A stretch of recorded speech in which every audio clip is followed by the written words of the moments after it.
Friends, good morning. Stations and places में आप सभी लोगों का वेलकम करता हूं आपके अपने इस यूट्यूब के चैनल में।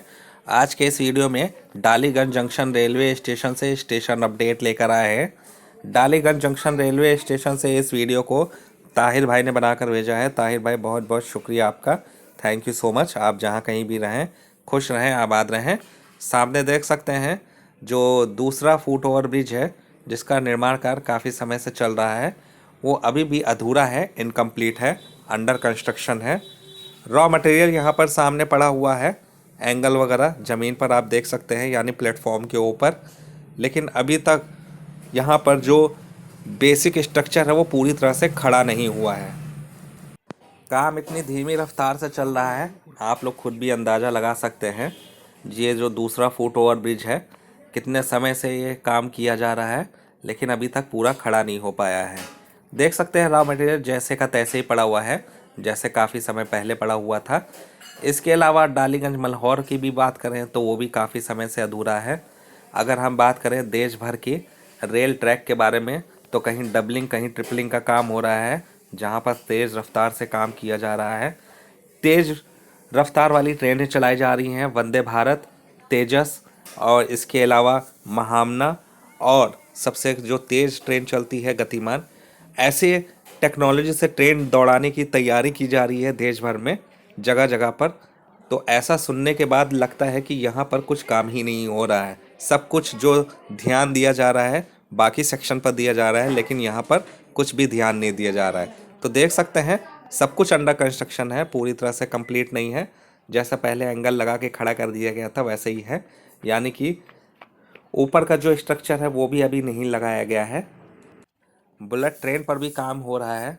तो ऐसा नहीं है, जब इतनी लेटेस्ट टेक्नोलॉजी हमारे पास है तो आखिर इसी सेक्शन पर, इसी एनईआर में क्यों इतनी धीमी रफ्तार से काम चल रहा है। चाहे आप पीलीभीत मैलानी रूट रख लीजिए, डालीगंज मल्हौर रूट भी रख लीजिए। इसके अलावा अगर आप वहीं बात करें तो बहराइच से गोंडा के बीच में तो हो गया है, लेकिन बहराइच से नेपालगंज के बीच में भी जो ब्लॉक लिया जाना था उसके बारे में भी कोई अता पता नहीं है। तो एटलीस्ट रेलवे को इस सब चीज़ों पर ध्यान देना चाहिए, क्योंकि हमारा जो ये क्षेत्र है एनईआर, ये बाकी जो डिवीज़न है उनसे पिछड़ा जा रहा है। तो हमें भी उनके बराबर रफ्तार लानी है। तो कम से कम सभी प्रोजेक्ट्स पूरे समय पर करने चाहिए। यहाँ पर भी देख सकते हैं दूसरी साइड का व्यू। तो स्ट्रक्चर अभी खड़ा नहीं हो पाया है। ये उधर का व्यू हम आप लोगों को दिखा रहे थे, जिधर रैंप बनाया जाएगा। अब आगे भी देखिएगा, ये देखिए, तो जो टीन शेड के लिए एंगल हैं वो लगा दिए गए हैं, और बहुत जल्द यहाँ पर टीन शेड लगाने का काम किया जाएगा। देखिएगा फर्श के ऊपर टीन शेड वगैरह पड़े हुए हैं। तो तेज़ रफ्तार से काम करना होगा। दूसरे डिवीज़न की बराबरी अगर करनी है तो सभी प्रोजेक्ट समय पर पूरे करने होंगे। ऑलरेडी प्रोजेक्ट्स लेट हो गए हैं, तो उम्मीद यही की जा रही है कि रेलवे को सबक लेना चाहिए उन क्षेत्रों से जहां पर बहुत तेज़ रफ्तार में काम किया जा रहा है। डबलिंग का काम भी किया जा रहा है, ट्रिपलिंग का काम भी चल रहा है, तेज़ रफ्तार से ट्रेनें दौड़ाई जा रही हैं, बुलेट ट्रेन चलाने की तैयारी हो रही है।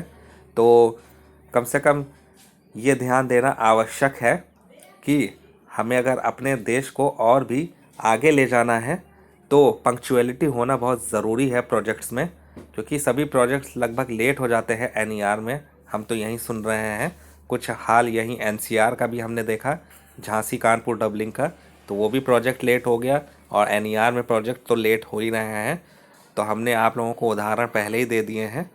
तो रेलवे से अनुरोध करूंगा कि कम से कम इन सभी क्षेत्रों पर ध्यान दें, खास तौर से एनईआर में पीलीभीत सागर रूट पर, क्योंकि लखनऊ से दिल्ली के लिए ये भी एक रूट खुल जाएगा, और वहीं गोरखपुर से दिल्ली के लिए भी एक और रूट ओपन हो जाएगा। तो ट्रेन चलाने में समस्या नहीं आएगी, रूट उपलब्ध होंगे तो ट्रेनें भी बढ़ेंगी, रफ्तार भी बढ़ेगी।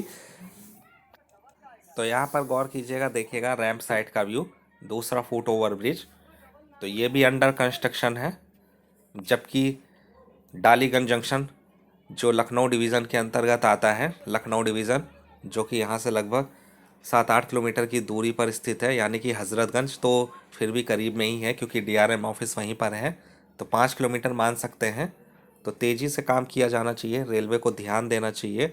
नए डीआरएम साहब भी आ गए हैं, पुराने जो डीआरएम गलतियां कर गए हैं, समय समय पर प्रोजेक्ट पूरे नहीं हुए हैं और जहां कहीं भी कार्य अधूरे हैं उनको पूरा नहीं करा पाई, तो कम से कम जो नए डीआरएम साहब आए हैं उनको ध्यान देना चाहिए इन सभी प्रोजेक्ट्स पर, जिससे कि ये तय समय पर पूरा हो सके। क्योंकि काफ़ी उम्मीदें होती हैं डीआरएम से भी और जीएम साहब से भी कि वो जनता की उम्मीदों पर खरा उतरेंगे, लेकिन ऐसा कहीं भी कुछ दिखाई नहीं पड़ रहा है। कैसा लगा ये आप लोगों को दी हुई जानकारी का वीडियो और अपडेट अगर आप लोगों को पसंद आया तो वीडियो को लाइक कीजिएगा, शेयर कीजिएगा, चैनल को सब्सक्राइब कीजिएगा, दुआओं में याद रखिएगा, अपना ख्याल रखिएगा। अगले वीडियो में मिलेंगे एक नई अपडेट, एक नई जानकारी के साथ। जय हिंद।